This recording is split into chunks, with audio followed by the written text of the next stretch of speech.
Good evening. I'd like to call the Planning and Zoning Commission meeting to order. Today's January 8th, 2024. My name is Sandy Griffiths, and I'm the chairperson of Planning and Zoning Commission. I will be presiding over the Commission's deliberation on hearing items this evening. The Planning and Zoning Commission sits in an advisory capacity to the Town Council. As such, the Commission reviews planning and zoning issues and forwards recommendations regarding these important issues to Town Council. All members of the Commission are appointed by Town Council and volunteer their time. This evening's proceedings will be conducted as follows. First, I will read the hearing application into the record. Staff will then present the case and their recommendations to the Commission. The applicant will then be invited to address the Commission. The Commission will then question the applicant. At that time, the floor will be opened to general comments from the public regarding this specific hearing item. If you wish to speak on an issue, a speaker card must be completed and submitted to our clerk, Ms. Kelly Campbell. The speaker cards are down here on this table. Please make sure that you are addressing and checking off the hearing item, and or if you want to speak at open call to the public. A 3-minute time limit will be imposed. Inasmuch as our time clock is not ready to go tonight, Ms. Kelly will be our timekeeper, and you will call time, correct, Kelly? And should we allow additional comments, that will be up to the chair. We ask that during your public comments that you please keep them brief and to the point, and try not to repeat what others have said. After all of the registered commenters speak, the chair will call for any additional speakers in case you didn't have the opportunity to fill out this speaker card. So, with that, we will do Pledge of Allegiance. Mr. Larry, would you please lead us, sir?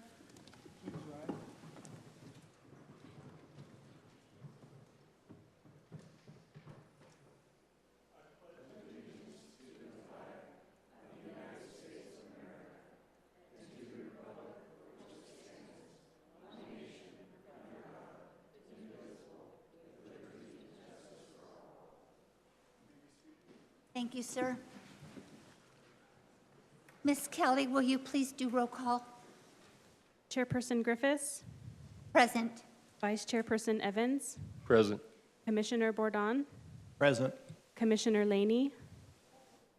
Commissioner Rankin. Present. Commissioner Rutherford.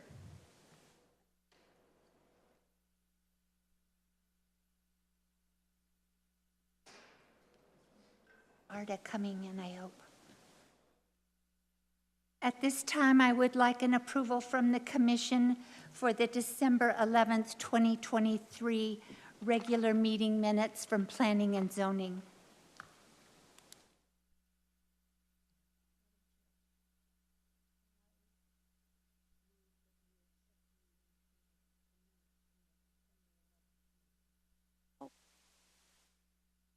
Thank you, Commissioner Laney. Do we have a second?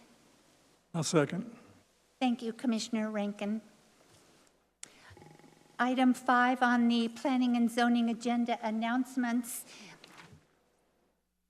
Oh, sorry, yes. Thank you, Ms. Kelly. I always forget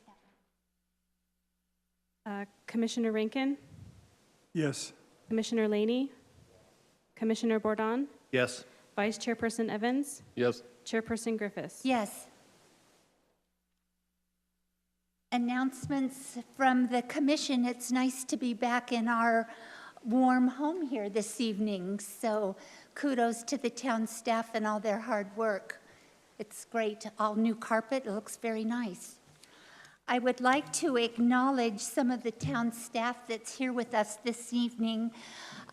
First and foremost, Ms. Kelly Campbell, our administrative specialist, too, the clerk that keeps us in order and rolling forward. So it's a pleasure, my friend. Happy New Year. Mr. Stephen Zrak, Deputy Town Attorney. Happy New Year, Steve. We have with us John Latier. He's the town engineer. Thank you, John, for being here this evening. And Miss Donna Kennedy, our Director of Development Services. So thank you. It's nice to have staff with us. Our public hearing item this evening, 6A, ZMC 23-003.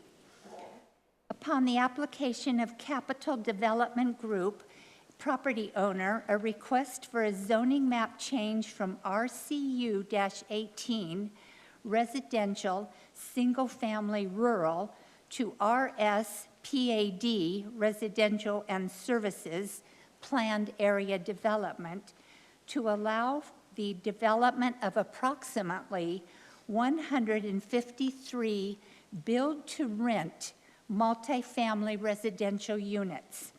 The property is located at 2750 North Navajo Drive, assessor parcel number 103-59-012. Mr. Ernest Ruby, staff making presentation this evening. Thank you. Thank you, Chair, Vice Chair, members of the Commission.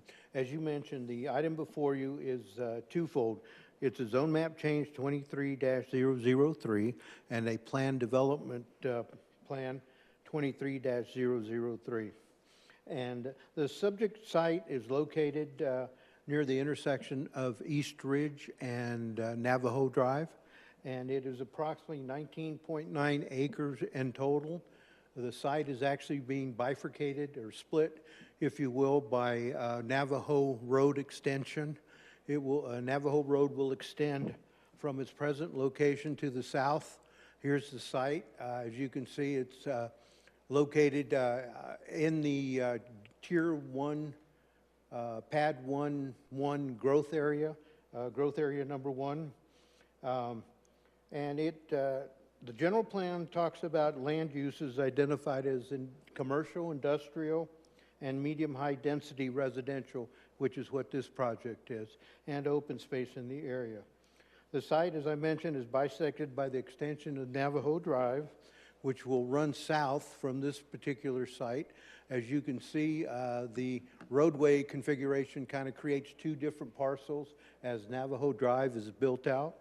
And Navajo is classified as a minor arterial on our 2035 general plan, and it is designated to run south from that location.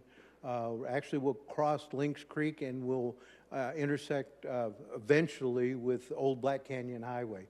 That's what's in the general plan today. The site, again, as I mentioned, is approximately 19.9 gross acres of undeveloped land located south of Navajo Drive and East Ridge intersection, and bound by commercial development to the north, residential services to the north, a single-family mobile home park to the west, and vacant land, undeveloped land to the east and the south. Navajo Drive currently terminates at the northern property line, as you can see on the overhead. And that will be continued with a proposed alignment running north and south that will actually create two different parcels with that roadway going through. One is a 15.3 acre net acre parcel, which is the land area for this particular development, and it will also create a 2.8 acre parcel on the other side of Navajo, or the future Navajo, I should say. There are some restrictions on the site. One being a 15-foot sewer easement to the north, and the most concerning is a 30-foot sewer easement along the southern boundary of the project, and that runs from the mobile home park to the east and will continue past Navajo and beyond.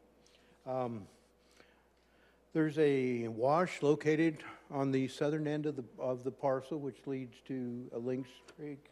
Excuse me. The land use general plan designation for this particular site is Pad 11. And the Pad 11 land use designation lies within Growth Tier 1, which means this is a site which is basically an infill site. Infrastructure is in the immediate location of this site and can be easily accommodated by town services. The designations and zoning classifications for residential development allows for a density. The general plan density and the zoning map density allows for anywhere from 8.1 to 15 units per acre. This particular project is about 9 units per acre, excluding the small 2.8 acre parcel on the east side of Navajo Drive. The outlying 2.8 acre parcel is not included in this preliminary development plan. That's a separate standalone parcel, and that will be addressed as it comes forward. It will require its separate permit and permitting process and approval at the time of development for that parcel. The project is proposed to have on-site amenities like an on-site gym, a pool, dog park, pet wash area, and a rideshare area. The 153-unit gated community will provide its customers, of course, with landscaping, the dog park, dog washing stations, a walking trail, as well as a resort-style pool and fitness center. Outdoor gathering areas will be dispersed throughout the community and will consist of Ramada-covered outdoor seating areas with barbecue grill stations, as well as some minor turf lawns. We're hoping to restrict that because of our water shortage. So we want to make sure that those turf parks, if necessary, are installed. But if not, we would prefer to see artificial turf in those areas for water conservation measures. Other outdoor amenities will include, as I mentioned, those lawns and landscaping throughout the community and a looped decomposed granite pathway along the northern property boundary. Now, the town requirements for landscaping are 10% of a project area. The applicant has proposed 4.4 acres of their total project to be open space. And they claim it's 29% of their total project area. We have looked at that, and it well meets the town requirement of 10%, so we will move on with that. There was a traffic impact analysis that was done for this project, and the site access to this development is proposed via a driveway on Navajo, as you can see here. The road will be extended from this property boundary all the way down to the end of this property along Navajo. Those improvements will include half-street improvements, curb gutter sidewalk on this applicant side of this proposed development. The 2.8 acre site on the other side, when it develops, will be required to do the balance of Navajo Drive to full town specifications. The entrance to this is approximately 575 feet south of the East Ridge Drive location. Emergency access is proposed if you would look at your overhead that's in your packet, so it's not overhead, but there's that green line that runs through this project. That is the 30-foot sewer easement. And that is a very deep, as I understand it, sewer easement, probably about 25 to 30 feet deep. So that cannot be covered, cannot be built upon. So town can have access if anything ever happened there. So as you can see from the site layout, they've avoided placing any buildings on that site in that green area to leave the sewer easement available for town crew staff if they need it. Mr. Ruby, I see that the green sewer easement runs through multiple parking places. Is that okay? Yes, ma'am, that is fine. There can be anything but buildings, including landscaping, parking, etc. There is an emergency crash gate exit, as you can see, along that green sewer easement into the mobile home park adjacent to it. That is a crash gate only. We're required by CAFMA, by fire, for their secondary emergency access. That will be controlled by a Knox box and only open in case of emergencies. On a typical weekday, the proposed development is estimated to generate 74 AM peak traffic trips and 88 PM peak traffic trips, with a total of 1,115 daily trips in and out of the project on a 24-hour basis. The TIA talks about Navajo Drive, and in the TIA, it stated that it would only be constructed to the primary access. One of the things that the applicant has stipulated to, that their frontage will be improved all the way along the length of their property. And so that was just conditions stipulated into their revised plans, as you can see. At this time, the applicant has not stated a use for the 2.8 acre remnant parcel, if you will, on the east side of Navajo. And as I mentioned earlier, that will require a separate permit, separate approval, and when it does develop, the full build out of Navajo will be required on that side. Staff finds that the requested change adheres to the Town of Prescott Valley general plan and the zoning code. Town departments have reviewed the project, including CAFMA, and their comments have been incorporated. One thing I must say about the traffic impact analysis, it was first, this project has gone on since January of last year when we had the first initial project review on this project. There were several items that needed to be negotiated and worked out with the applicant. Those things have been stipulated into the plan as well as the narrative. So, you know, things like the width of Navajo Drive, it's a 100-foot width right-of-way because it's a minor arterial. The project required storage for each individual unit. That was another thing that was stipulated as we worked through the project with the applicant. So what you see now is the plan with those stipulations included. One of the things that has also been included as a stipulation is the certificate of assured water supply. This project has agreed to move forward and supply the water for their project. So that is stipulated in your conditions. Actually, it's listed in one of your conditions because that was still ongoing as we were preparing the staff report. So in summary, the applicant seeks recommendation of approval by the Planning and Zoning Commission tonight to the Town Council for a zone map change, number 1, on the subject property, and number 2, for a plan development, preliminary plan development, which shows the 153 units which you see on the site layout. The proposed amendment, subsequent applications are consistent and compatible with the town code and also with neighboring land uses. So there's two things that staff will ask the commission tonight, and two separate motions. The first is the zone map change from R118 to RS PAD on this project. And in terms of what the PAD is asking for in terms of flexibility on the project, the only thing that has been asked of the applicant in terms of the PAD flexibility is the reduction of the 25-foot rear yard to a 20-foot. So that's the only thing that is being asked for as part of the PAD recommendation.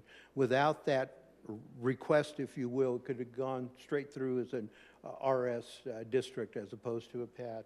So we'll be asking you to vote on the zone map change first with the same recommendations that we're making on the preliminary development plan.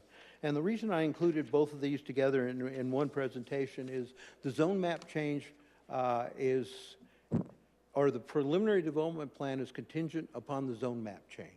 We want to see what the district or the parcels being zoned to and what's going to be applied to that project in terms of a build-out development. So that's why you have two different recommendations. I will try to be brief, and the applicant is here, and their representative had a presentation for you. This is the landscape plan. As you can see, Navajo will be built out and will be fully landscaped along that entryway and into their project and all the way down to the southern part of their project. The landscape plan is, this is the wall plan, and there's a wall proposed on the western boundary.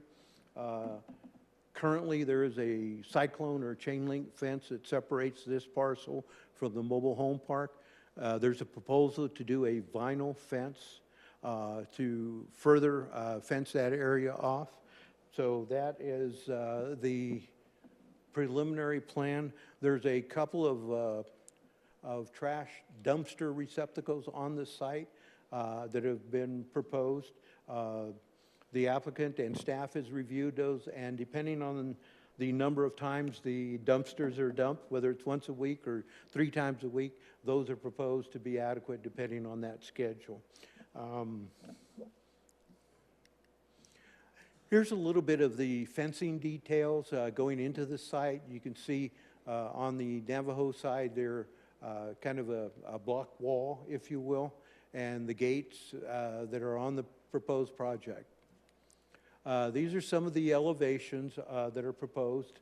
As you can see, they very well could be enhanced architecturally, and that's one of the things we talked to the applicant about, and we'll continue to have that conversation as it moves forward to final development plan at City Council. I am finished with my presentation. The applicant is here, and they'd be glad to respond to any questions when they're completed with their presentation, and I will be available as well. Thank you, Mr. Ruby. Commissioners, do you have any questions for Mr. Ruby? Yes, ma'am. Turn my mic on. Mr. Ruby, you have said that you've taken the plan and given it to all the department heads to review, and CAFMA's reviewed it. Because of the location of this property, has anybody thought about running it past HUSD? Because there will be children involved, and how are they going to get to and from? Thank you, Commissioner Laney. Good point. The proposal is sent out to HUSD for their comments. We received none at this time. There are going to be some additional comments on the traffic impact analysis, as I mentioned. Staff comments from our new town engineer and traffic engineer were submitted after the publication date of the revision to this TIA. The first go-around, if you will, was in February. The first revision was in September. Since then, we've had some additional comments that will be incorporated into the TIA moving forward, not just from town staff, but ADOT requested that their comments be incorporated as well into the revised final draft. So we'll have those. But in terms of the school district, we did contact them. They had no objections at this time. Well, I noticed that you also have a ride-share area on the property, which is something I have not seen before on anything that has come before us since I've been here. And is the ride-share going to be designated as a pickup and drop-off area for the school buses?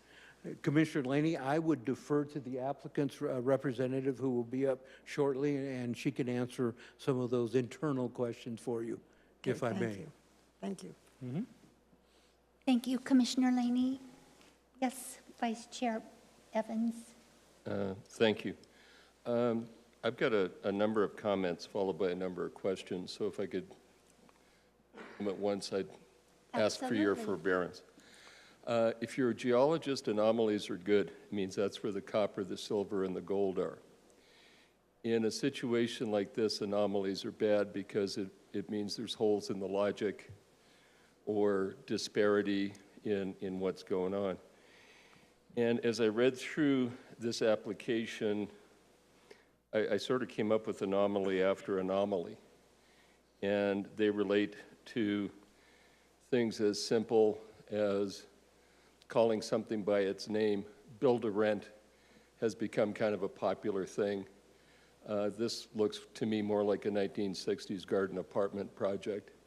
There's no streetscape, whatever. So it's a small thing. What's in a name, a rose by any other name would smell as sweet. The TIA anomalies bothered me a lot. For 153 units to have over 1,100 trips per day, that's 7 per unit. Do these people all drive for Uber? And again, it's not the specifics of, and I live in Quailwood Meadows, and there was a TIA done there in 2020 with respect to PV 540. That one's 4 trips a day. I'm not a traffic engineer, but on residential developments, they're kind of homogeneous looking. They're different, but they're just people living somewhere. To have almost a 2 times disparity in maximum daily trips caused me to wonder a lot. And it's not that the answer to that question is that important, but there was one anomaly after another. What else?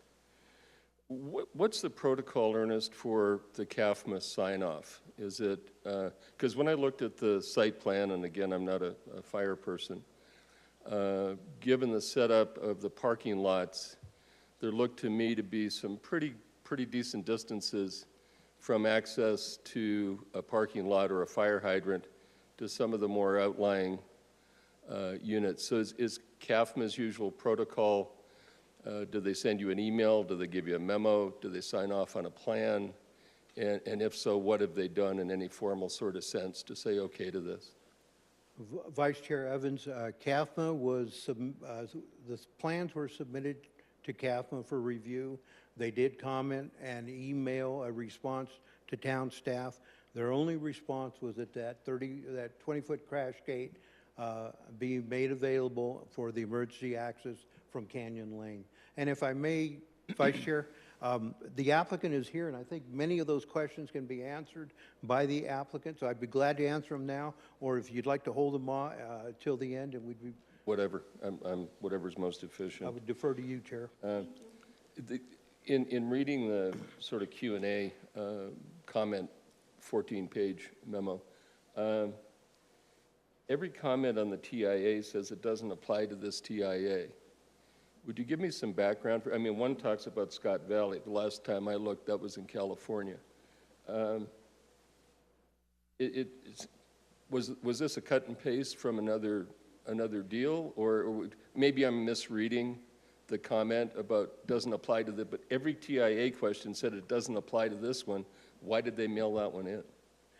Again, Vice Chair, there is our town engineer as well as the engineer from the applicant here to answer some of those questions. I would ask you to defer to them.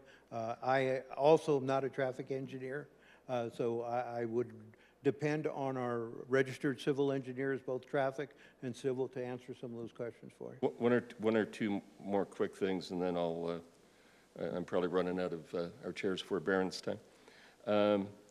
In the open space, does that include the parking lots? Because there didn't seem to be much in terms of pocket parks or things like that. So does the 29% include the parking area? Vice Chair Evans, no, it does not include the parking area. Staff has reviewed all the appropriate open space recreation areas, and as I mentioned earlier, it exceeds our 10% requirement. Whether it hits on the 29% requirement is something that could be debatable.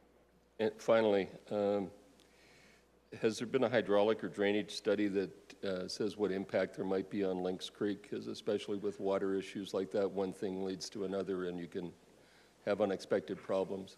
Okay, Vice Chair Evans, again, I would answer yes, there has been a drainage study.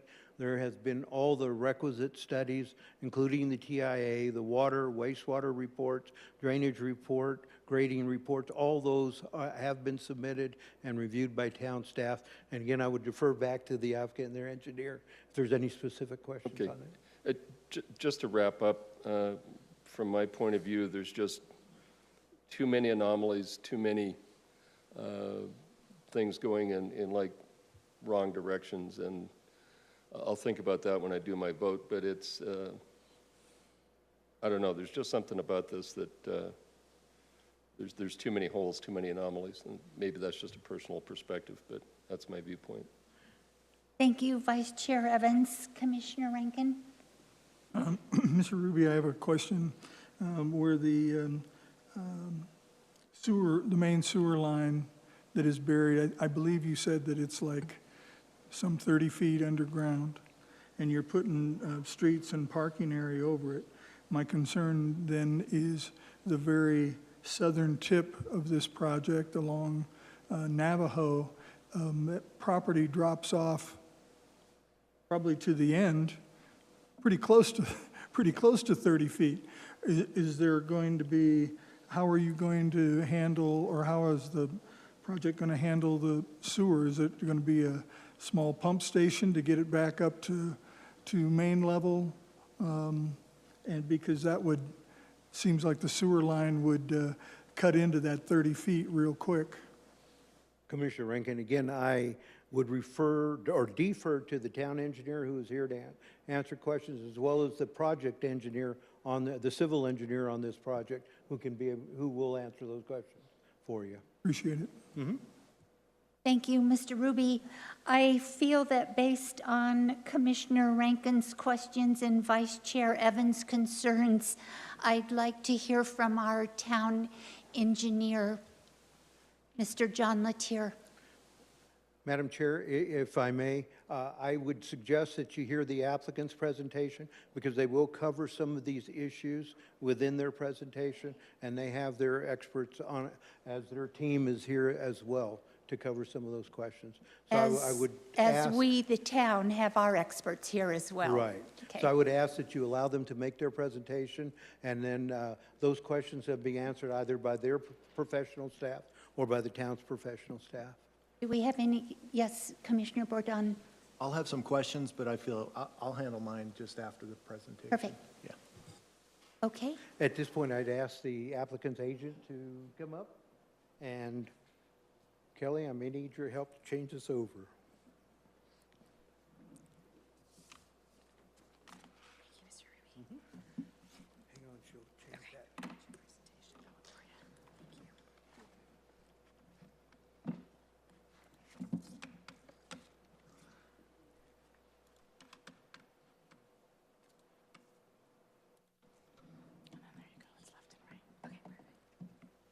Good evening, Chair, members of the Commission. Ashley Marsh with Gamage and Burnham, 40 North Central, for your records. Thank you very much for your thoughtful questions. Hopefully we will address those between our expertise with our team here tonight, as well as your town's experts. Just to reintroduce myself, my name is Ashley Marsh. I am with the law firm Gamage and Burnham, working on the land use entitlements for this project. With me this evening is Michelle Santoro from my office. She's a senior land planner, as well as the applicant group, and we have the full team here to make sure your answers are questioned. Includes Rochelle Stroll, Jason Hersker, Stephen Herman is here, as well as Trout Wilson from Capital Development Group, and from Hillart Wilson, which is our engineer and land planning team, Rob Goopser, as well as Ted Luther. So just so you know, our full team is in the back. You probably saw us sitting there, but we are here to answer your questions this evening about this project. Marsh, maybe it might be applicable if they could please stand up so we can see their smiling faces. We've got the whole back row for you, Chair. Welcome, team. Thank you very much. Just a little bit about Capital Development Group. They are a known and reputable developer, and they've worked on several projects. You hear here just a few highlights. They're in 3 states, 14 years in business, 140 properties under management, 8 million square feet managed, and more than 8 development projects in the queue, and just wanted to give you a sampling of some of their clients that they work with, so you know that this is a reputable. Which 3 firm. states? I believe Arizona, Utah, and Arizona, Nevada, and Hawaii, not Utah, Nevada. Thank you. Thank you. So just to further explain our request this evening, Mr. Ruby did a great job, but wanted to break it down a little further for you. We do have a zone change as well as the PDP, the preliminary development plan. You saw in previous slide a little bit what that looked like, but just to really make sure you have the visual representation. The zoning is for the outlined property in black, and the PDP is the outlined property in red. Give you a little bit more context. Again, Mr. Ruby went over a few of the characteristics of this property, but wanted to highlight the zoning that surround us as well as the uses that surround us. This really is an infill opportunity based on what's already been built out around us and your general plan, which again, Mr. Ruby went into detail as well as his staff report, that your general plan that was passed just last year calls for commercial, calls for mixed use, calls for residential, calls for densities between 9 and 15 DU per acre. This project fits squarely within the vision for this area at approximately 10 DU per acre. So wanted to just, again, highlight the setting of which we're proposing this 153 unit build to rent opportunity. So, Ms. Marsh, sorry, I don't mean to interrupt, but you just made a comment 10 units per acre, correct? 10 dwelling units per acre. So our report, it says 8.1 to 15 dwelling units per acre. The development plan says 7.7 dwelling units per acre. So realistically, how many dwelling units per acre is this project? We are close to the 10 dwelling units per acre when you look at just the PDP portion. So the density is lesser if you... And the 2.3 acres is out of the picture right now? Correct. It Yes. would need to come through for a subsequent PDP, correct. But still on the very lower threshold of what the general plan would call for, which is up to 15 dwelling units per acre. With your other projects that you've developed, is your density in this same range? I believe higher, and I would defer to Okay. our group back here, but usually what I've seen in my experience is built-to-rent products are upwards of 12 dwelling units per acre. Thank you. To put into context some of those site constraints that Mr. Ruby went over, we've marked up this parcel map to show you a few of those site constraints.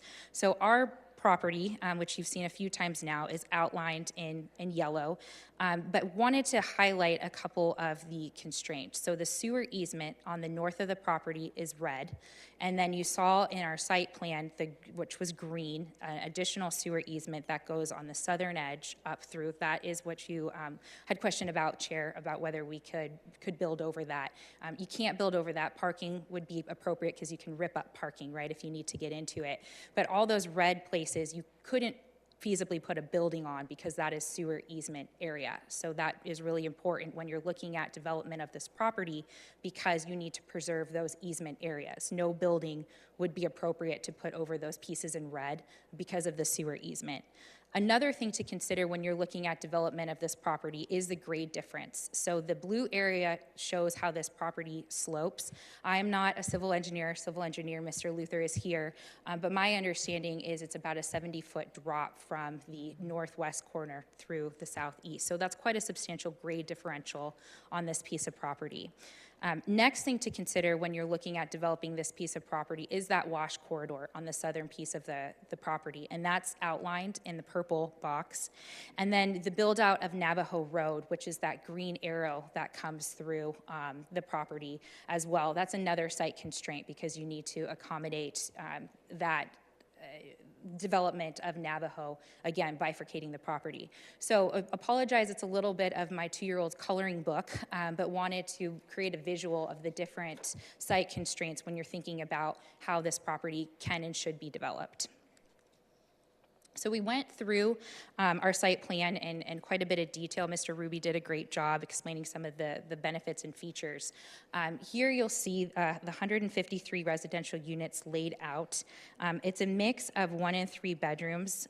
The really neat thing about this proposal is it's all single story. So it's not multiple stories. It's all single story for each of the cottages. Again, 29% open space. That does not include the parking lot. It does include our central areas as well as the private backyards for each of these units.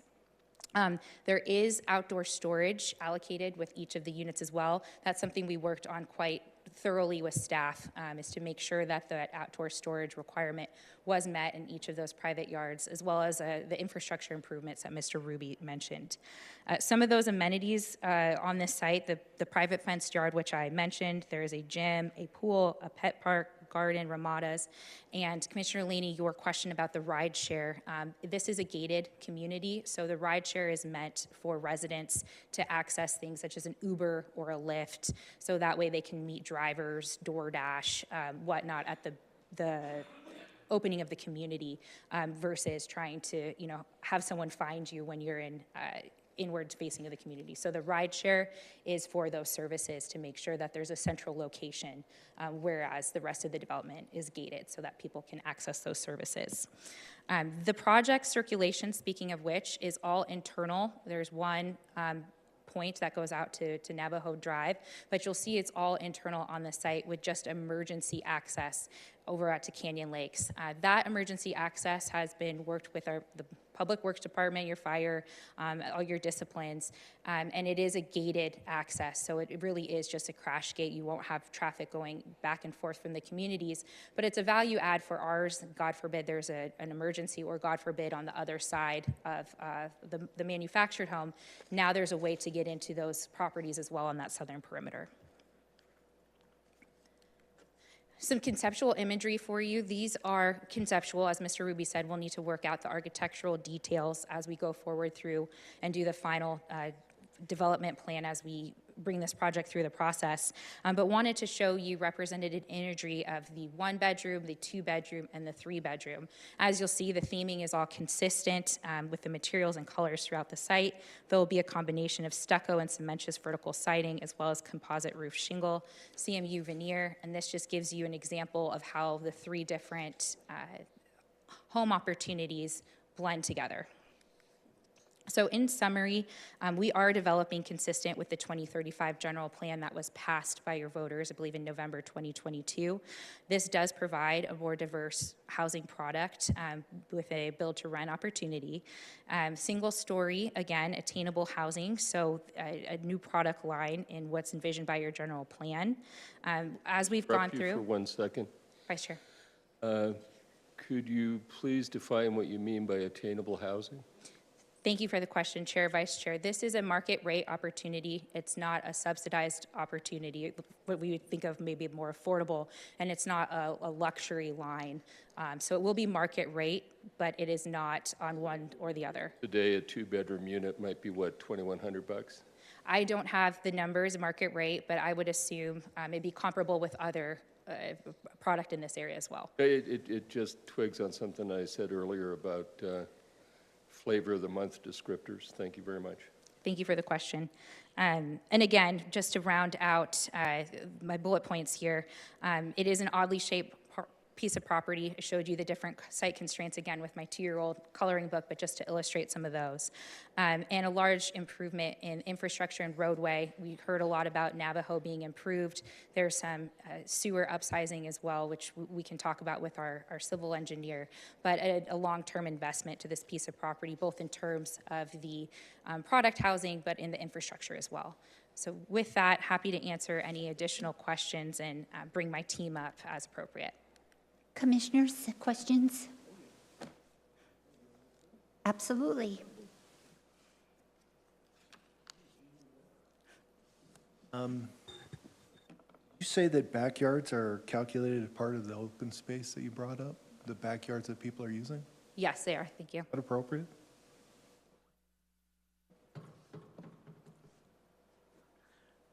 Commissioner Bordeaux, thank you for the question.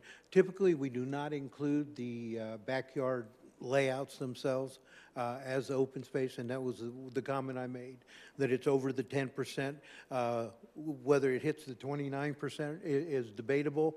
If we eliminate those backyards, it is still beyond the 10% town requirement. I don't doubt the 10%, but I was very, again, Mr. Evans brought up a good comment in his comments that when you see inconsistencies that are coming forward, I would have preferred to just had it without that so that we can make a comparison and understand what the open space is versus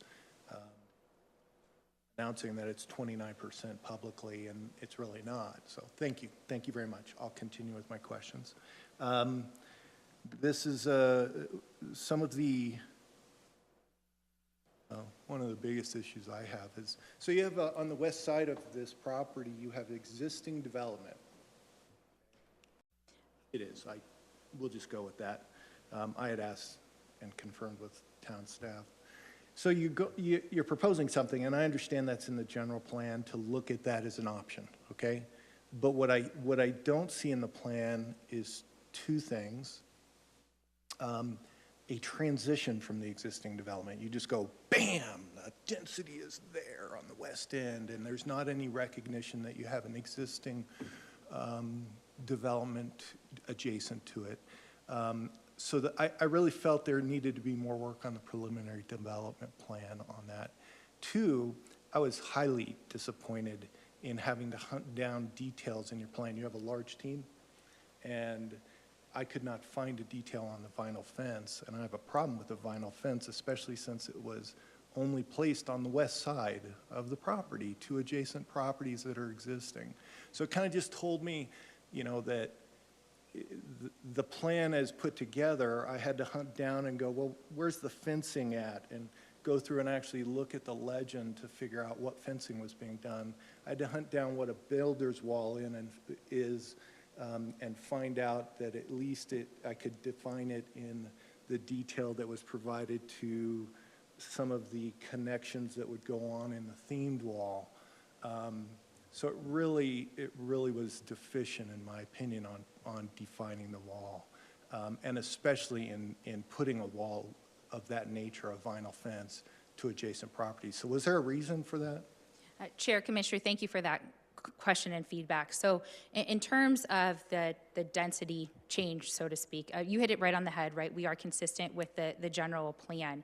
A couple of changes we made on the site plan in consideration of our neighbors, we're actually reorienting the units, and so that now you see them all side facing. Originally, we had them flipped so that the backyard was adjacent to that mobile home community.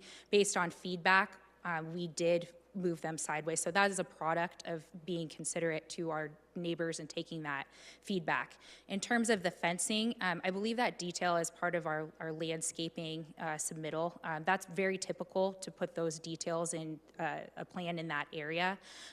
Whether it's vinyl, and I can have Ted probably speak a little bit more to the material.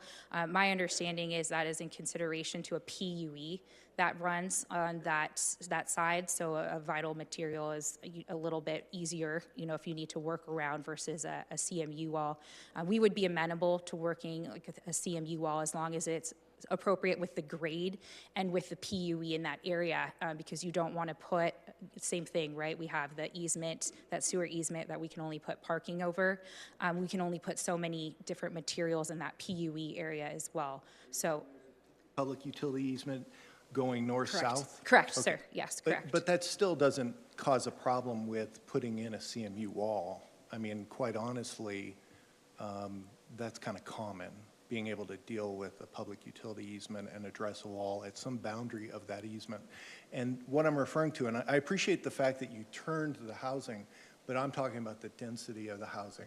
Some level of density transition is not going on in that development plan. And I appreciate that feedback. We are surrounded by commercial, so we do feel that this is appropriate transition. You know, we have it in front of you. We obviously feel it's an appropriate transition. Differ in that opinion. Absolutely. That's okay. So I just wanted to make sure you knew some of my concerns and kind of got your feedback on it. Appreciate that. Moving on to, Chair, I just have a few. Certificate of assured water supply. You have an issue with that? No, Chair, Commissioner, we have a stipulation on both of our cases that we have to get it. So we are working with ADWR. We'll have to get a certificate of assured water supply for our project. That'll enhance the town's water portfolio. So whether we have an issue with it or not, we need to obtain it in order for our project to move forward. Do you have a problem if the stipulation stated that if you in any way litigated that this would be null and void? I'm not sure. I would refer to your legal counsel if it would be legal to do that. Ask them to include it, but. But to your point, it's a stipulation in our case, so we don't have, if we don't get it, it is null and void. It's kind of a de facto null and void because we're not satisfying a stipulation to our entitlements. So in order to move forward, we have to satisfy that certificate of assured water supply. It's not an added piece of our component because it's already part of our entitlement. So I'm just not sure what value add that would have, just to be completely candid I'm not with an you. attorney, I'm an engineer, so Appreciate I'll that. leave that to them, because my concern is stipulations that get in there that by law or by some court action are not being able to be advanced by the town. I'll leave that to the attorney to deal with. If he feels that the town council should have some language like that in addition in the future, but that's a concern I have. Thank you. Because quite honestly, I know how this kind of game goes, I think this is going to be something people are going to protest in the future, possibly. So that's just my opinion. Just a little on the wall, the reason I have a concern on that vinyl fencing, and it's a no-go for me, is they are an inferior product. And I just don't think they look good. I think they have duration issues as far as their lifespan. So I just don't buy the vinyl fence. Let me make sure I got the second one. Yeah, the transition. That's it. Thank you. Stephen, would you like to address Commissioner Bourdon's concern about the water assurance letter? I don't think we need to address that in detail at the Okay. time. I mean, the attorney seems to understand that Perfect. it's, as she stated, it's required. And Perfect. so if they don't get it, then they haven't Null met and the void. requirement. So, and Thank you. you're welcome. Thank you. Commissioner Laney, any questions of Ms. Marsh?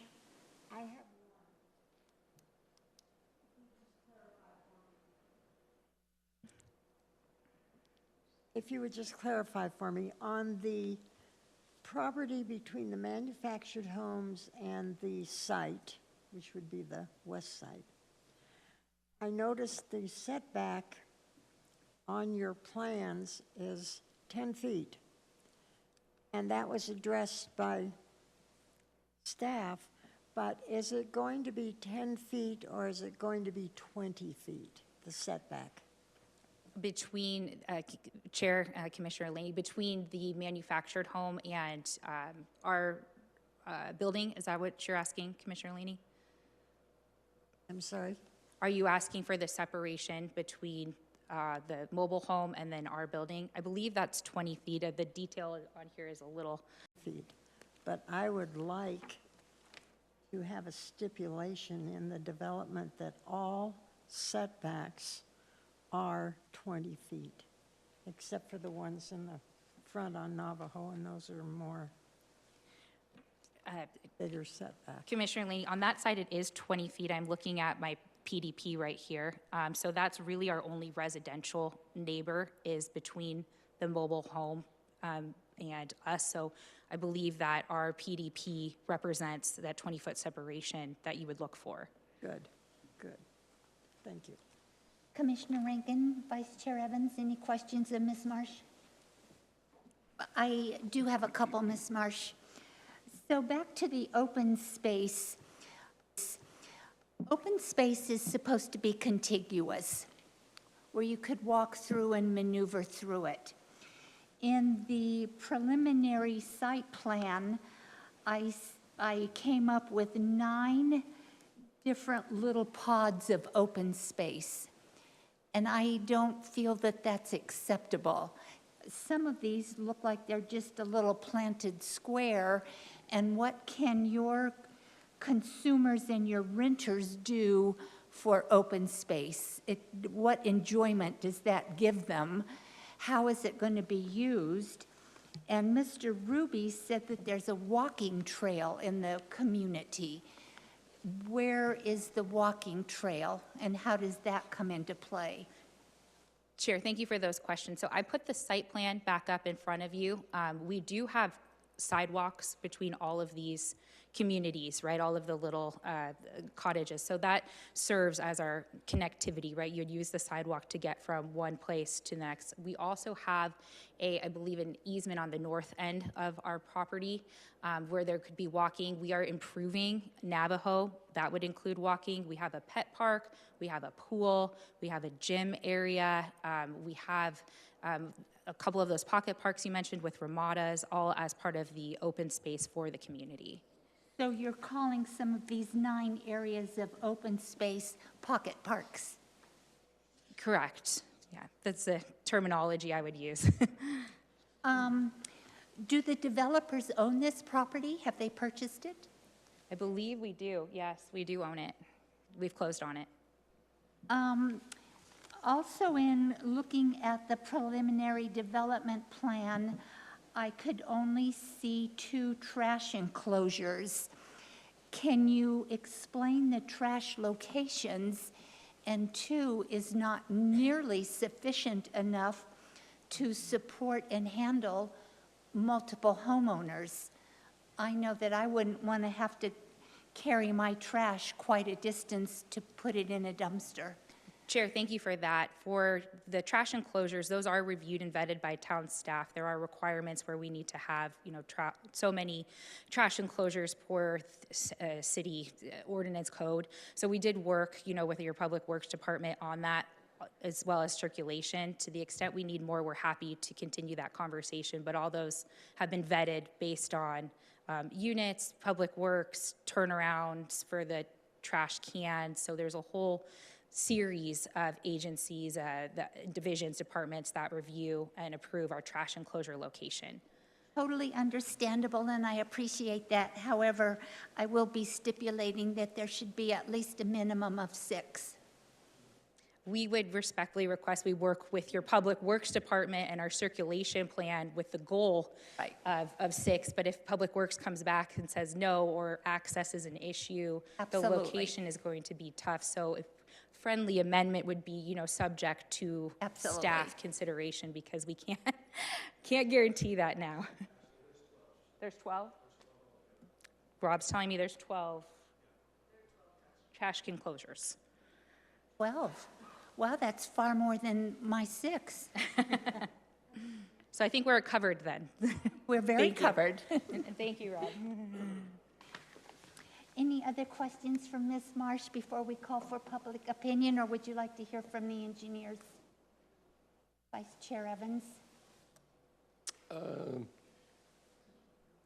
Yeah, I think just a presentation by the town engineer would be handy, even if Perfect. it's Thank you, Chair, members of the commission. then to meet them. Thank you, Ms. Marsh. We appreciate you.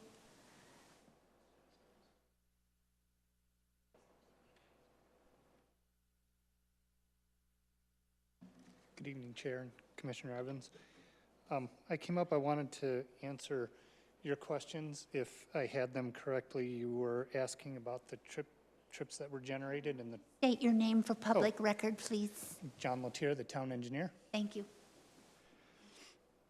So I wanted to explain my review of the TIA at this point. The town staff has submitted comments back to the traffic engineer, and we're expecting updates to this report. But to answer your question, where you asked about the 1,115 daily trips that are shown in the report, the way that the traffic trips are reported, that's total trips. So it's trips leaving and trips entering. So I did a quick breakdown to help answer your question.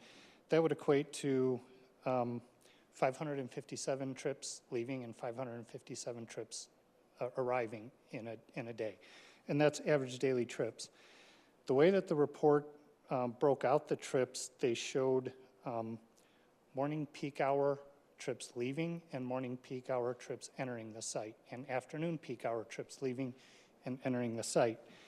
And one of the things they did was they also included the total trips of morning, meaning trips leaving and entering, and the afternoon trips. And taking that number of the morning trips of 74 compared to that total trips of 1,115, that equates to 6.6%, which would be a 6.6% peak hour volume compared to the total trips. That's a very reasonable amount to expect for this type of development. In the afternoon, there's quite a little bit more trips, total 88 trips, and that equates to 7.8%. So given traffic engineering theory, anything 7 to 9 to 10% of your total trips being a peak hour would be a reasonable volume. So in this case, that would be considered a reasonable volume in our review. The report also used the ITE trip generation manual, and we compared it to the most recent 11th edition of the ITE trip generation manual. And one of the things that I look at in terms of reasonableness in traffic volumes, if you look at that morning peak hour that's shown, I think it's in their table 3, they show 56 trips leaving in that morning peak hour. That equates, out of 153 units, that equates to 36.6% of those units generating a trip in the morning. So that would be anybody leaving for school, for a job, for an appointment, go to the store, whatever that happens to be. So that's also a very reasonable percentage in terms of traffic volumes that would be used for that type of study. And then the other thing that we took a look at was in terms of that 1,115 trips that's shown for the daily trips, that's about half of those, and that equates exactly to the IT trip generation model that they used for this development. That equated to 7.2 trips, which is that's total trips, so that's about 3.5 trips leaving and 3.5 trips entering. No, I appreciate that, and I appreciate your much greater expertise than mine in the engineering side of things, but I just believe in logic and comparison, and I still don't understand why one development can be almost twice as busy. And I don't get like 77 trips, and like only 1/3 of these people go to work in the morning. I don't know. It just, for me, doubles, triples with some of the other inconsistencies. It's just kind of one brick in the wall for me. I don't doubt your analysis at all, and I thank you for it. But, you know, I've spent 35 years being pitched real estate projects, and there's just something about this one that just not making it for me, and on several levels. So, thank you. So, Mr. Latier, then, based on the traffic impact analysis and your percentage volumes, you are comfortable with the TIA and the trips moving in and out? We are below that threshold of 10%. Yes, the way they show it, it's very reasonable for this type of development. So at what point in time do we plan for future traffic with this particular project? With you as our town engineer, where is our focus for moving traffic and traffic signals, four-way stops, Commissioner Laney's comment about the children in the bus? Where is that in our vision? Well, a couple of things. For future traffic, the town code stipulates that the extension of Navajo would be a half street, the way it's described. So, and I think Ernest Ruby described when the next portion of the development on the west side of Navajo came in, they would build the other half. So that's a portion of that answer. I think you also asked about four-way stop. The traffic numbers that are shown in the report is something that can be used to evaluate a warrant for a four-way stop, and I think you're describing the East Ridge and Navajo intersection. That's one of the comments that we've made back to the consultant to ask them to evaluate in this report. My initial look at it, I don't expect it to meet the warrant with this development. However, that will be up to the engineer to complete in the report. That's also an element that can be evaluated after the project is built and as the town owns and maintains its infrastructure. So is there a new updated traffic report then that's coming back to you in the town? We are expecting an updated report, yes. Okay, perfect. Thank you. We weren't too bad, were we? No, I was a little nervous because I was trying to generate some numbers real quick while I was listening to the questions. And I think, Commissioner Rankin, you had some questions before? I'm not sure if I quite got your questions. Just is concerned with the amount of fall on the project and the main sewer line that runs along the southern edge, but there's quite a few homes that are going to be below it, and they're going to definitely cause some problems. Is the project going to have to put in some pump stations of some kind to get that up to that main gas line, or where the sewer line's going to come in? That I have not looked into at that level of detail, but I think the design consultant is here and might be able to answer that, if I can call on. Perfect.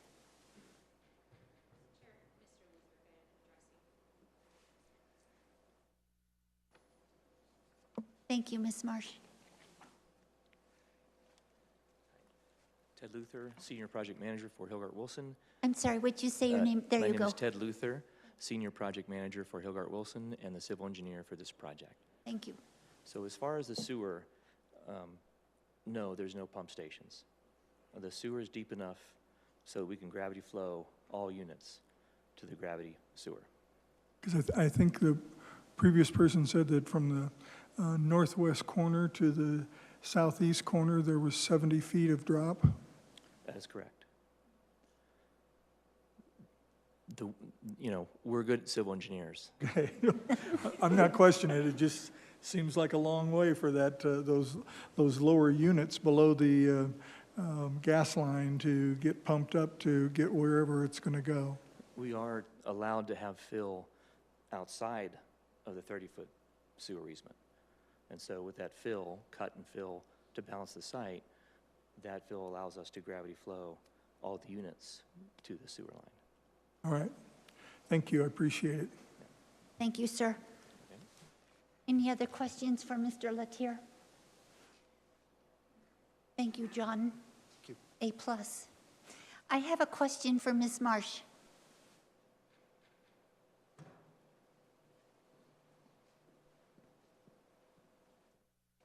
Is this the first project that you've done in northern Arizona like this? Chair, Commissioners, I represent Dorn Homes.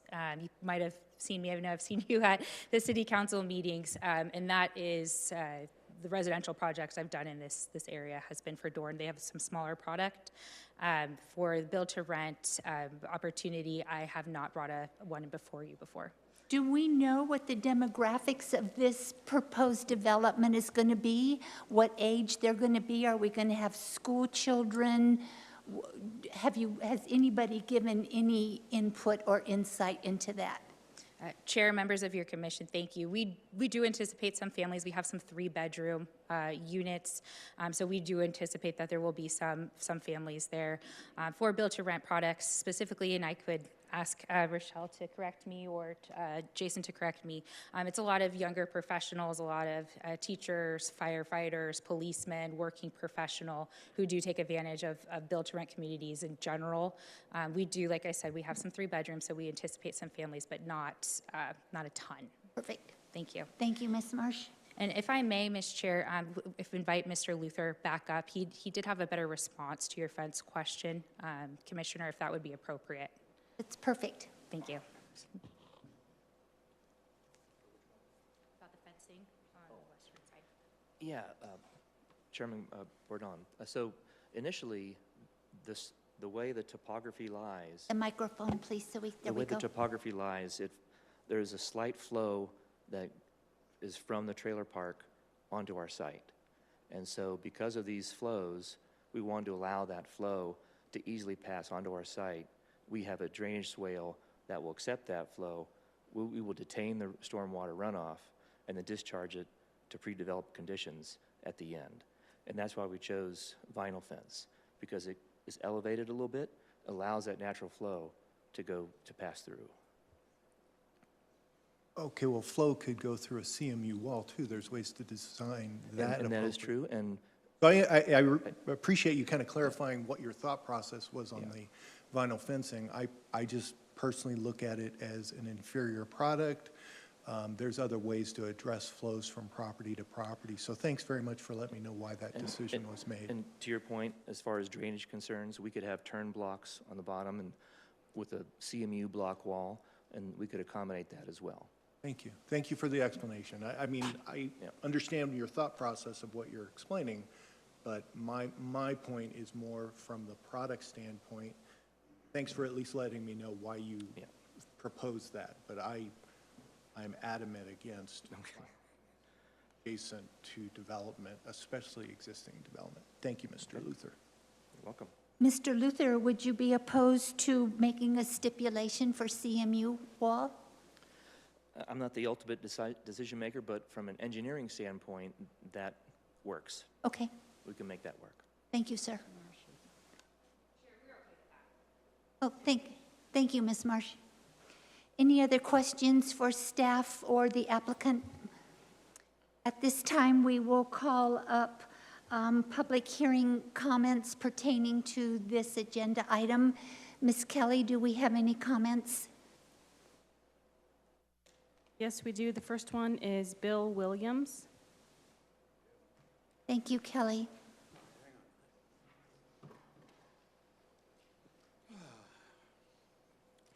Chair Griffiths, commissioners, Bill Williams, longtime Arizona resident, longtime Prescott Valley resident.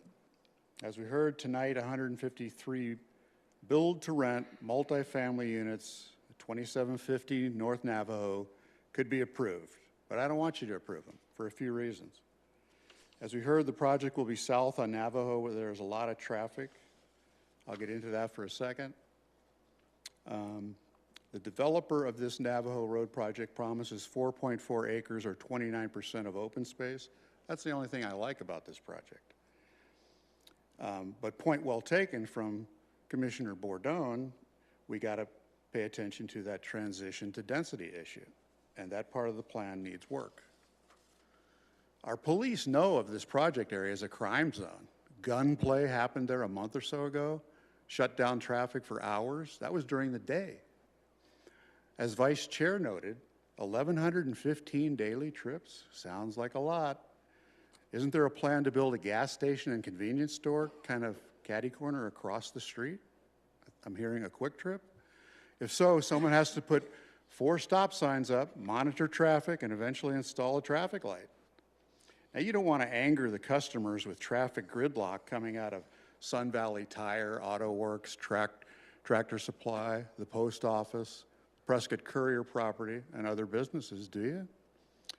Also, will it be affordable housing or like all the other high-dollar build-to-rents? We didn't get an answer. I would vote no. Thanks for your time. Thank you, Mr. Williams. Ms. Kelly? Zachary Nihipali.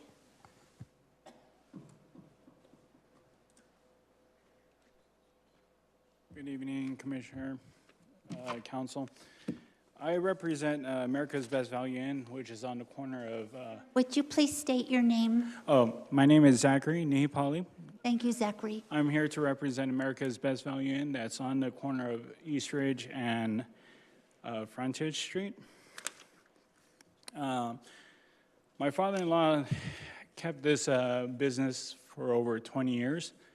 I've seen this area grow, and it's a beautiful, quiet area. And that small little part that's right behind us, which is where this project is going, it doesn't really make any sense in building 153 units. The traffic, like the gentleman said, we're afraid that it's going to divert traffic onto East Ridge, onto Frontage Street, which runs right in front of our business.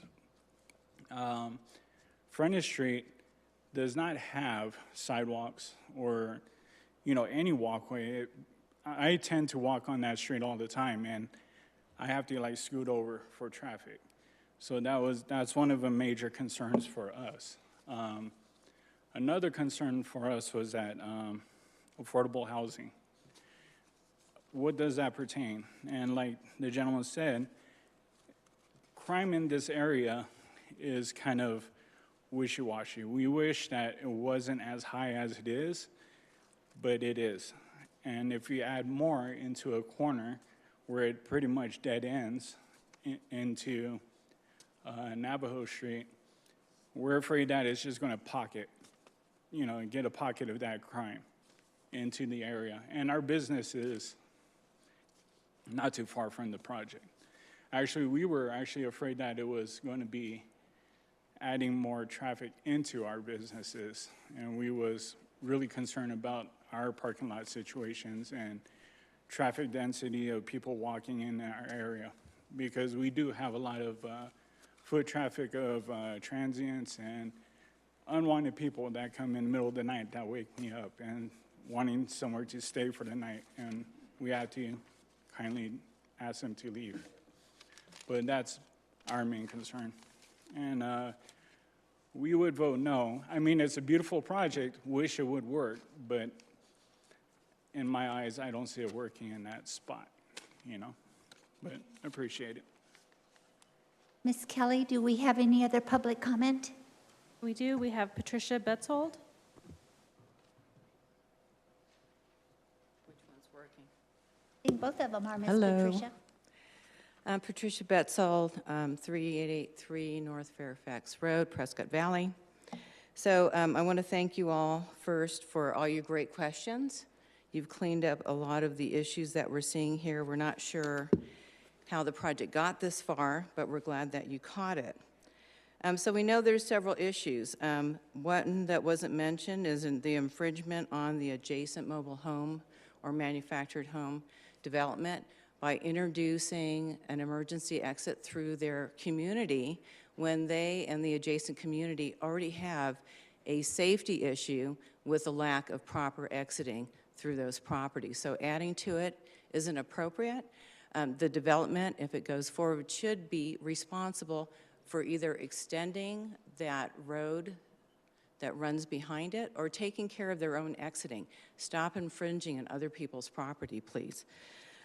Also, you address the open space. I really think the town should take a look at how they're defining open space, because it changes depending what code or the general plan you're looking at.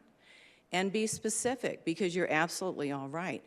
Saying a sidewalk is a walking path or walking behind buildings is a walking path, all of that is ridiculous. Little tiny pieces of leftover land in between the parking is ridiculous to be able to count that as open space. For the public online, there's no address and retention strategies for the stormwater.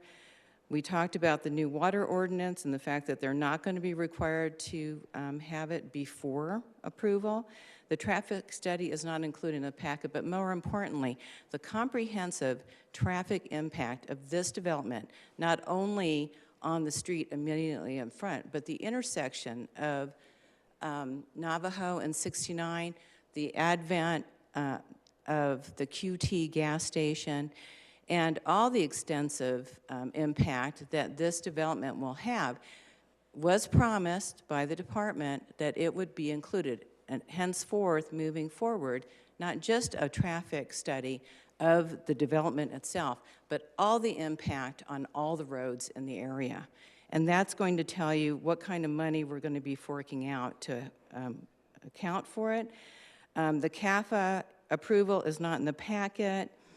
The Navajo, quite frankly, right here, if you read the general plan for this particular pad 1.4, basically there is a huge Stone Ridge development planned that sits behind this pad development and another pad development, and unfortunately, the general plan is using renters that would rent this property as a buffer between the existing industrial and commercial uses and the future Stone Ridge high-end residential and proposed Village Pad A1 to the south. You're actually showing those pads taking over the Fain mine. But mainly, Your 3 minutes are up if you want to wrap it up, please. oh, I'm sorry. But the main issue here is that the danger is to the public health and safety exposure to the adverse effects and nuisance of the existing mining operation that is only 4,200 feet away from this. The possibility of lawsuits to PB as the danger of silica dust exposed on nationwide television, PBS Sunday Morning Show, the Attorney General filing a complaint We're not as here a to nuisance. discuss the mine. We're talking about this particular agenda item, ma'am. Yes, but the bottom line is, we should be asking and working on an ordinance to basically cite that residential development should not be constructed in the vicinity of these mines and prevent any future health and safety risks, as well as protect the town from being sued. Thank you. So that's my point. Thank you. Appreciate you. Ms. Kelly? Joe Hoytis.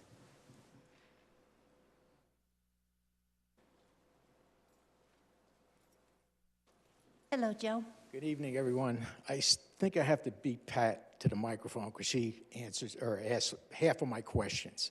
I just have a few that I think the board might have missed. The new attainable housing that they want to do, is there going to be a 2% surcharge? That's one of my questions. How many parking spaces are going to be in these units? Is there going to be enough parking spaces? This was never mentioned. And what is the timeline for the Navajo Road to be built out to Black Canyon Highway? Because I've seen in other units like Jasper, it took them 5 years to start it, and they're still not finished with it. And one of the things that Pat sort of touched on was this unit is in a close proximity to the proposed mining operation where they would take the sand and gravel and stone through the fields, cross Black Canyon Highway, and take it to the existing excavation pit. How close is this to this new development that's supposed to be proposed? They're going to catch all the dust, the truck noise, everything, if it does go through. I know the mining operation is on hold right now, and that's what I think this whole project should be, on hold right now. Thank you. Thank you, Joe. To answer your question on the parking, required parking, Mr. John Latier, correct me, my traffic guy, 291 required, and they have proposed 303 spaces. So I just wanted to let you have those numbers, sir. Kelly, do we have any more public comment? Not for this item. Thank you, ma'am. Any other questions from the commissioners? At this time, we are going to bring ZMC 23-003 back to the commission for a recommendation in support of or denial of to town council. ZMC 23-003. Do I have a motion?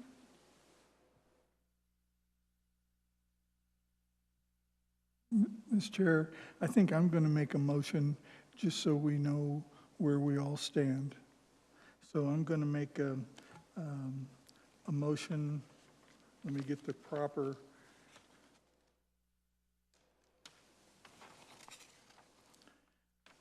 I'm going to make a motion for the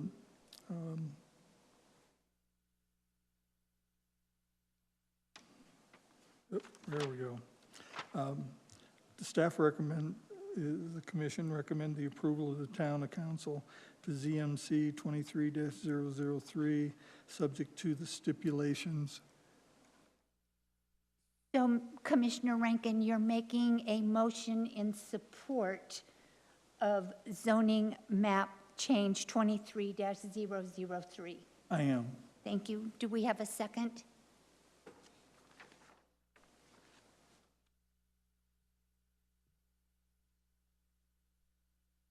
Stephen? Well, unfortunately, I can't give you a second, but No, I you know. can entertain another motion. I wanted to find out where we were. Now I know. So there's no second. Dice for lack of a second. Okay, so no second. So based on that, I'll make a motion to deny application ZMC 23-003. And the reason I'm making it from my standpoint is I really don't think the plan addresses adjacent property. That's for me. You all have probably different issues or not. But that's my issue. Maybe that could be worked out, but it has too many issues that were brought up today to just go through and be approved. I can talk on about it, but my basic one that really was a non-starter is that western edge. So I've made the motion. Thank you. Do we have a second for denial of ZMC 23-003? I'll second that. Kelly, will you call the vote, please? Commissioner Rankin, No. Commissioner Laney, Commissioner Bourdon, Yes. Vice Chairperson Evans, Yes. Chairperson Griffiths. Yes. So ZMC 23-003 is moving forward to Town Council with a denial from Planning and Zoning. So saying that, I'll just go, since we can move on if you're okay, and I'll make a recommendation to deny, or make a, recommendation to Town Council to deny PDP 23-003. My reasoning is the same as before.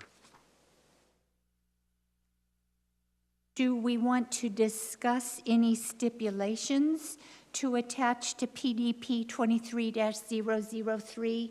Do you think that that would be of the importance so they know and Town Council will know? I feel that if we've denied the application of the zoning map change, the PDP discussion is moot. Perfect. Okay.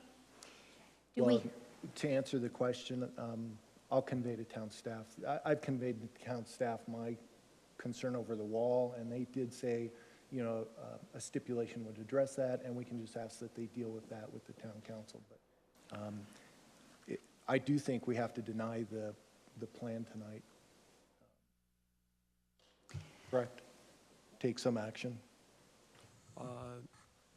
Or we have to take some action? You've taken action to deny the rezoning, correct? Yes. Yes. And you have a motion Yes. I on the made a table motion. right now to deny the PDP. Yes. Okay, so you can move forward with that. Before we vote, can I ask, we're not stipulating that these people can't come back and make corrections and present it again or present it to the town council in a different manner than it was here. Is that correct? Stephen? Are you asking if and when it goes before town council, in what fashion it'll go before?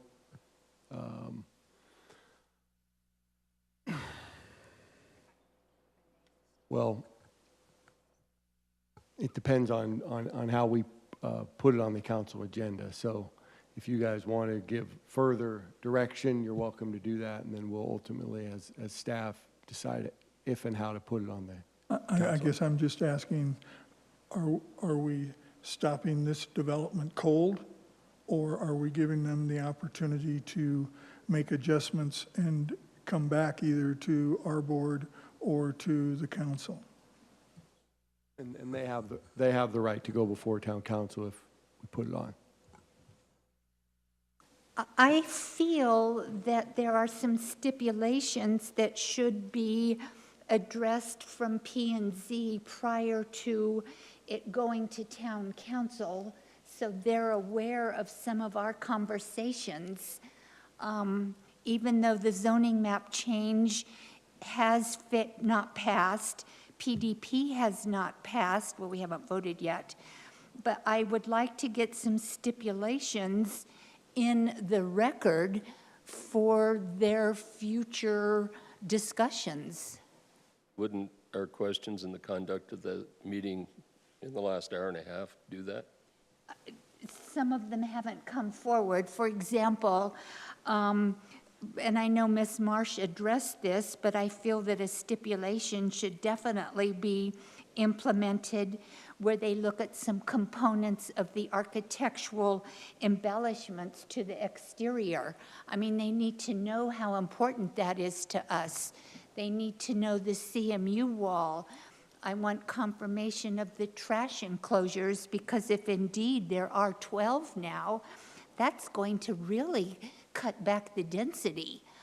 I have some questions on the response comments that was extremely well put together, but I think some of these should be stipulations in the package only for the education and the clear understanding by Ms. Marsh and her team to help them see a bigger vision and maybe figure out what to do.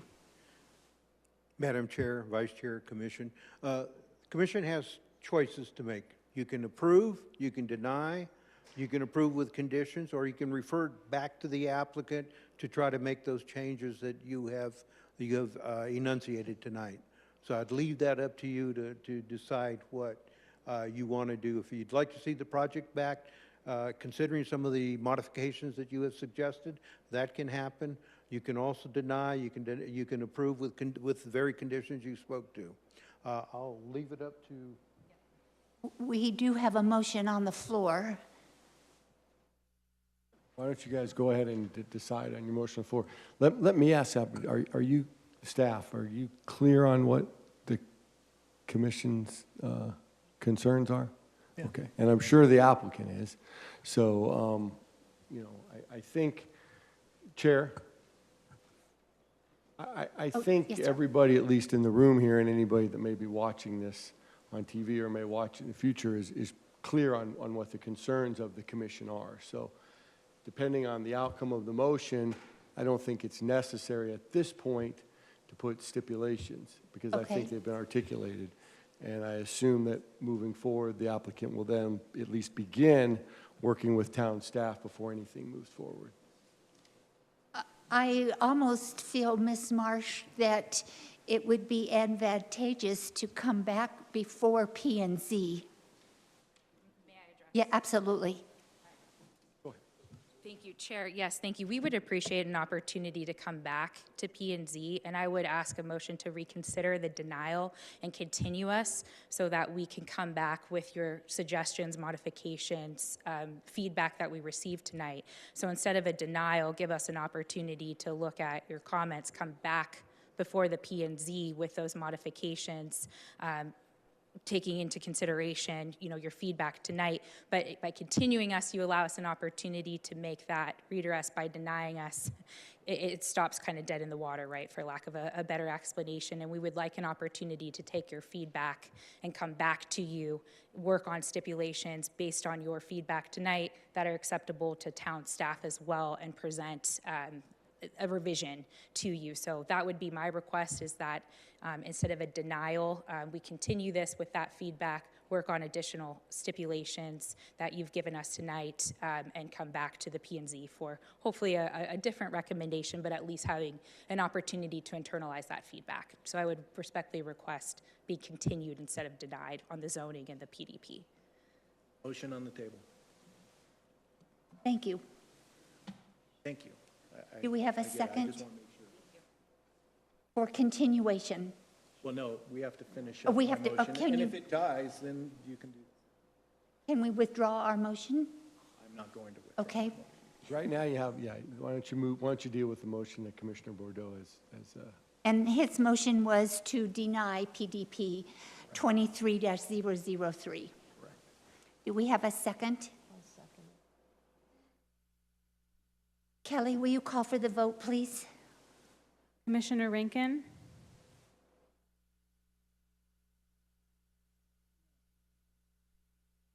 Commissioner Laney? Commissioner Bourdon? Yes. Vice Chairperson Evans? Yes. Chairperson Griffiths? I have a question, Stephen. Sure, go ahead. So if we vote to deny this, how do we get them back before P and Z? Well, I believe that Ms. Marsh proposed that you have also have a motion to reconsider it based on the changes the proposed changes that they're going to make. But it's possible this could be denied right now. So if it's denied, how can we make another motion to bring it back? Well, I know. that's true. That's true. So if that's in fact what you want to do, then just don't pass this motion and have another motion to reconsider it. As she Seems like a said. distinction without a difference. I mean, I know. if we've denied both the ZMC and the PDP, we're not saying it's dead forever. We're certainly denying the proposal as it was presented tonight for a number of reasons. I don't see how that prohibits the applicant from reapplying. No? Chair, thank you. We would, again, respectfully request that instead of denial, it's continued. If you deny our request, we're dead. The application dies. We have to refile. We have to do everything kind of from scratch, start all over with your staff. So we would very respectfully request. But we've seen other, I'm sorry to cut you off. We've seen other proposals recently, I think April or May of last year, where P&Z denied a project twice and it wound up going to council and getting approved. So I don't know how you're stopped from proceeding with your proposal. Correct. We would have a recommendation from denial. We'd go to town council. We're saying we'd like to come back to you and work on to P&Z. So you're correct. We could move on to town council with your recommendation of denial. I'd like to continue this to work on your technical questions, revisit you in a couple weeks. And if you deny us, we're not coming back. And that is probably the better approach, assuming, and with all due respect, Ms. Marsh, with what the council member said, Mr. Evans, Vice Chair Evans is correct. There was a previous proposal before council and before the commission, and it went before council, and we all know what happened. Yes, on appeal. So that's an option, and if that's what town staff thinks would be better, then why don't we have the commission consider a motion for reconsideration, and we won't put a time on it now. Why don't we wait until they work with town staff? We won't commit to having it on the next month's agenda item, but we can have it whenever you're ready, whenever staff's ready. Yeah, they can withdraw that, yes. They can do that. Yeah, actually, we're at a point where we're in the vote. No. So let me explain why I made that motion. And I get continuances and a request for a continuance. And I understand having to refile and start over.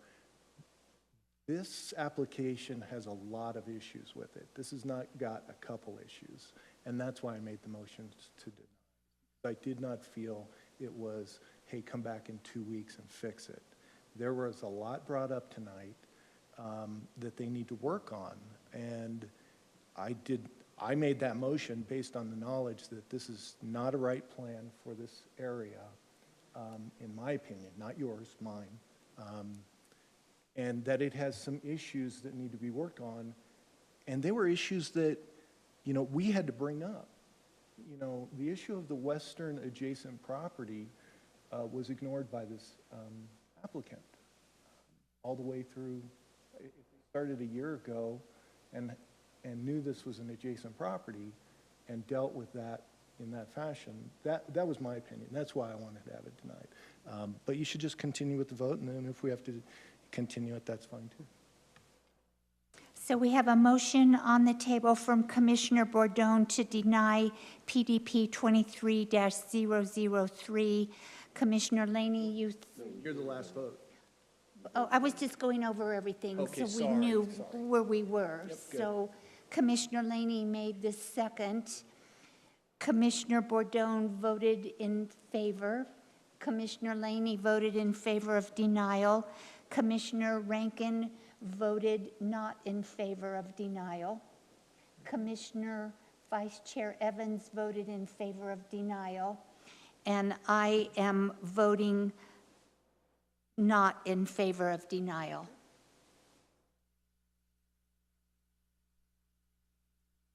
I personally feel that, yes, there are issues. There's some big issues. However, I feel that everyone is entitled to go back and look at those issues and see if we can make it a better project based on what Mr. Williams said, based on what Ms. Patricia said. We do and should look at that opportunity for them. That's my opinion. So we have open call to the public. Kelly, do we have any comment cards? Yes, we do. Bill Williams.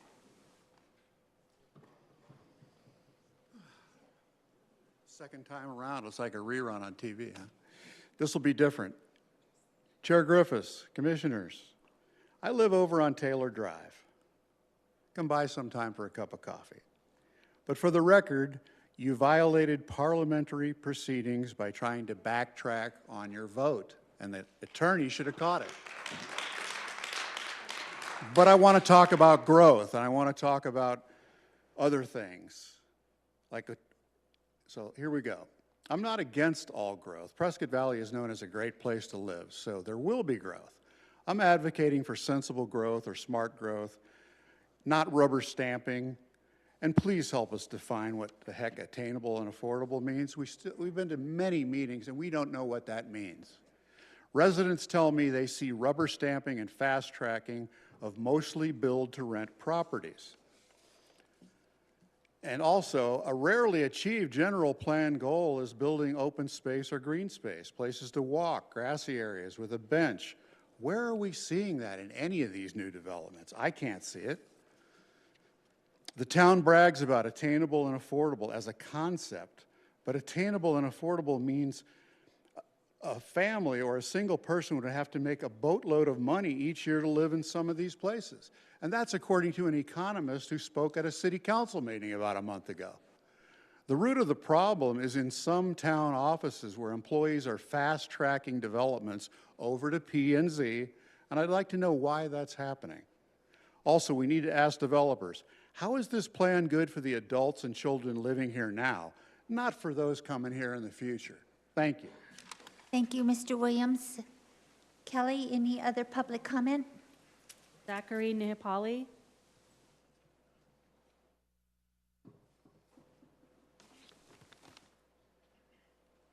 Hello. I agree with Bill. Will you state your name, please? Zachary Nihapali. So I agree with Bill. Same thing. Affordable housing. What is it? You know, I mean, attainable housing. What is that? Like he said, we want smarter growth. We want to see the town grow, but grow in a different direction. Okay? That's how it is for me.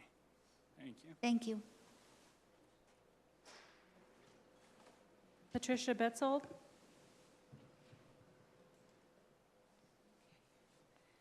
Patricia Betzold, 383 North Fairfax Road. So, is really housing the best and highest use of this property? We know that in the general plan they stipulated it as a PAD. However, if you read the general plan, it states that land where surrounding and existing conditions did not dictate specific land uses, they were designated as planned area development. So in other words, the designation of land, including this one, as a planned area development was merely a placeholder. While designating it as a PAD, what is supposed to happen is land use is supposed to provide flexibility and to encourage innovation so that greater opportunities for better housing, recreation, open space, shopping, and employment may extend to all citizens and residents of PV. This proposed development does none of that, and stipulations won't fix it. Also, there's a huge concern here about the fact that town staff pass this through to you with so many oversights, errors, lacking information, not including the actual reports, but rather summarizing for you. And that's deemed, by us at least, as inappropriate. We feel that you should have all the information. So when we say that the town should prepare and pass an ordinance citing mining as both as a public health and safety risk and a nuisance and not allow residential developments, there's other possibilities for this property under the general plan. They could develop it as a commercial use. That would be much more appropriate. But what we saw today is totally inappropriate, and it would be a nuisance. It would be a festering for crime. There's no place for kids to go. There's no place locally, certainly, that they can go play out in the street. And this development, quite frankly, looks more like a human-sized dog kennel, the way it's designed. It's atrocious. And the fact that you would allow them to encroach on a neighboring property to provide proper exiting instead of spending their money to provide the proper exiting themselves by extending the road to the north. So we don't understand this, and we're very disappointed. And also the whole process is very unprofessional, and we're shocked by it. Thank you. Thank you. We turned the proposal down. How was that a disappointment? I know. I'm sorry? Turned the proposal down. How was that a disappointment? No, you didn't turn it down. Yeah. Kelly? Joe Hoytis?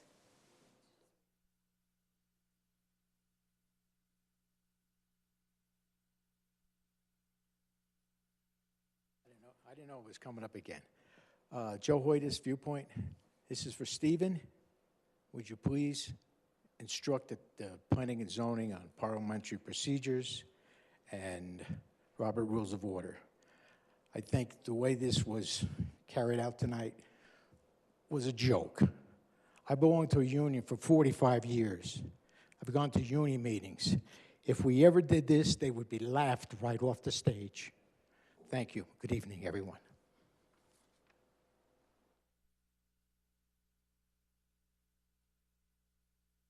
Joanna Rollins? Hi, I'm Joanna Rollins. I live on Meadowview Drive, and I want to thank you for having common sense and turning down this property or this project. And I just want to say that leaving the zoning the way it is, because my idea is everybody wants to promote attainable housing, and working with, the town was going to work with different available avenues to do that. Combine land and mobile home things, have a smaller or just the same size lots as we have, and put the land and home together in financing so people can actually buy and purchase and own something, not just build to rent. That way they're building something and there's more reason for them to stay here, have pride of ownership, and that would be very compatible with us. So, but I want to thank you for your decision tonight. No more public comment? No. Thank you. One more motion for adjournment, please. I move we adjourn. Second? All those in favor? Yay. Aye.